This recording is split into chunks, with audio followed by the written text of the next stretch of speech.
സുഖമല്ലേ എല്ലാവർക്കും? ആ, അത് മതി.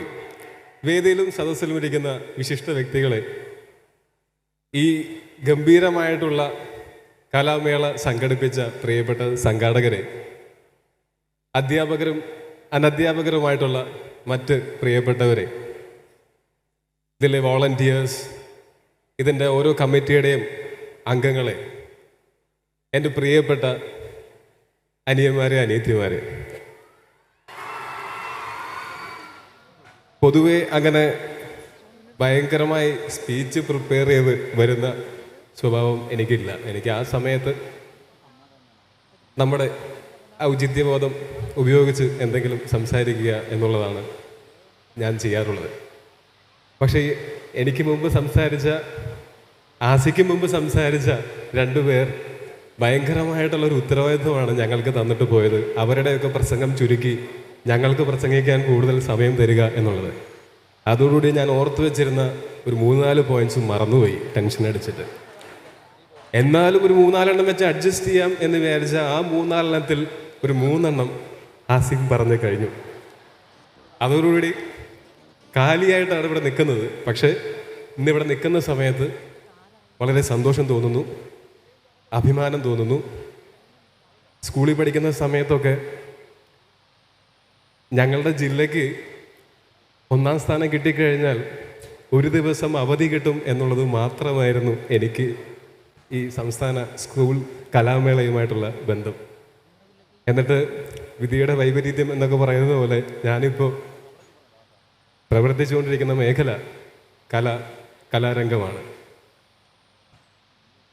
ഇനി ഞാൻ നാട്ടിൽ ചെന്ന് എല്ലാവരോടും പറയും, അല്ലെങ്കിൽ പുതുതായി പരിചയപ്പെടുന്ന ആൾക്കാരോട് പറയും, ഞാൻ സംസ്ഥാന സ്കൂൾ കലോത്സവത്തിലൊക്കെ പങ്കെടുത്തിട്ടുള്ള ആളാണെന്ന്.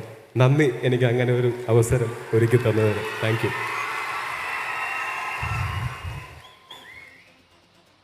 പിന്നെ തീർച്ചയായിട്ടും ഇന്നിവിടെ നിൽക്കുമ്പോൾ ഏറ്റവും കൂടുതൽ സന്തോഷവും അതിന് മുകളിൽ പ്രതീക്ഷയുമാണ്. ഇത്രയും 15,000-ഓളം കലാകാരന്മാരും കലാകാരിമാരും ഭാവിയുടെ വാഗ്ദാനങ്ങളായിട്ട്, കലാരംഗത്തിൻ്റെ ഭാവിയുടെ വാഗ്ദാനങ്ങളായിട്ട് വളർന്നു വരുന്നത് കാണുന്നത് വളരെ അഭിമാനവും അതോടൊപ്പം വലിയ പ്രതീക്ഷയുമാണ്. നമ്മുടെ സർഗാത്മകമായിട്ടുള്ള കഴിവുകളും സഹൃദയത്വവും എല്ലാം ഭാവിയിൽ സമാധാനത്തോടെയും സന്തോഷത്തോടെയും സ്നേഹത്തോടെയും ജീവിക്കാൻ നമ്മൾ ഏത് പ്രൊഫഷനിലാണെങ്കിലും, കല ഒരു പ്രൊഫഷനായിട്ട് സ്വീകരിക്കാൻ പോവുകയാണെങ്കിലും അല്ലെങ്കിലും, നേരത്തെ ആസിഫ് പറഞ്ഞതുപോലെ ജീവിതകാലം മുഴുവൻ കലയെ കൈവിടാതെ നിർത്തുക. കല മനുഷ്യരെ തമ്മിൽ അടുപ്പിക്കും, സ്നേഹിപ്പിക്കും, എന്നും സന്തോഷം തരുന്ന, എന്നും കലയുടെ അൾട്ടിമേറ്റ് ആയിട്ടുള്ള ലക്ഷ്യം വിനോദമാണെങ്കിലും അതിലൂടെ ഉണ്ടാകുന്ന സൗഹൃദങ്ങളും, ഇപ്പം ഇന്ന് ഇവിടെ വന്നതിന് ശേഷം നിങ്ങൾക്ക് ഉണ്ടായിട്ടുള്ള എത്രയോ സൗഹൃദങ്ങൾ ഉണ്ടായിട്ടുണ്ടാവും. അതുപോലെ ഇനി തുടർന്നും സൗഹൃദങ്ങൾ ഉണ്ടാക്കാനും സമാധാനമുണ്ടാവാനും ആളുകളെ സ്നേഹിക്കാനും അടുപ്പിക്കാനും ഒക്കെ കലാകാരന്മാരും കലാകാരിമാരുമായിട്ട് തുടരുക. എല്ലാവിധ ആശംസകളും. ഒപ്പം ഇവരെ ഏറ്റവും ഇന്ന് ഈ ചടങ്ങ് ഇവിടെ നടക്കുന്ന സമയത്ത് അഭിനന്ദിക്കപ്പെടേണ്ടതായിട്ടുള്ള ഒരുപാട് ആളുകളുണ്ട്. ഇതിൻ്റെ സംഘാടകരായിട്ടുള്ള നമ്മളുടെ ബഹുമാനപ്പെട്ട വിദ്യാഭ്യാസ വകുപ്പും, ഇതിൻ്റെ നേരത്തെ പറഞ്ഞ പോലെ ഇതിൻ്റെ കമ്മിറ്റികളും നിരവധി കമ്മിറ്റികളും നിരവധി വോളണ്ടിയേഴ്സും വിദ്യാർത്ഥികളെയെല്ലാം പരിശീലിപ്പിച്ച് കൊണ്ടുപോകുന്ന ഗുരുക്കന്മാരും അവരുടെയൊക്കെ മാതാപിതാക്കന്മാരും എല്ലാവരോടും ഞാൻ എൻ്റെ അഭിനന്ദനങ്ങളും സ്നേഹവും അറിയിക്കുകയാണ്. ഒപ്പം വിജയികളായിട്ടുള്ള ഒരുപാട് മത്സരങ്ങളുണ്ടായിരുന്നു. ആ മത്സരങ്ങളിലെല്ലാം വിജയികളായിട്ടുള്ള എല്ലാവരോടും ഞാൻ എൻ്റെ ഹൃദയം നിറഞ്ഞ അഭിനന്ദനം അറിയിക്കുകയാണ്. പക്ഷെ ഞാൻ അറിഞ്ഞിടത്തോളം ഒരു നൂലിഴ വ്യത്യാസത്തിലാണ് പലരും പരാജയപ്പെട്ടിട്ടുള്ളത്.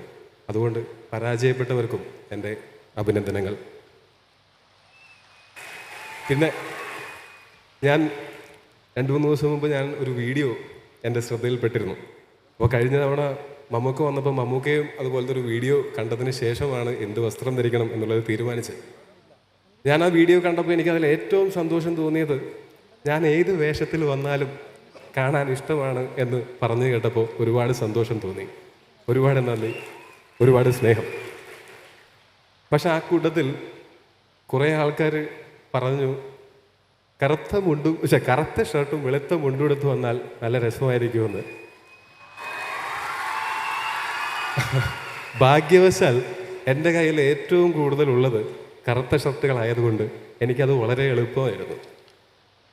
വേറെ കുറച്ച് പേര് പറഞ്ഞു മോഡേൺ ആയിട്ടുള്ള വേഷത്തിൽ വരുന്നതാണ് ഇഷ്ടമെന്ന്. അവരെന്നോട് ക്ഷമിക്കുക, അടുത്ത തവണ എനിക്ക് ഇങ്ങനെ ഒരു ചടങ്ങിന് ഒരു ഇൻവൈറ്റ് കിട്ടുകയാണെങ്കിൽ തീർച്ചയായിട്ടും അവർക്ക് വേണ്ടി ആ മോഡേൺ വസ്ത്രങ്ങൾ ഇട്ടിട്ട് വരാൻ ശ്രമിക്കാം. എല്ലാവർക്കും പുതുവത്സരാശംസകൾ.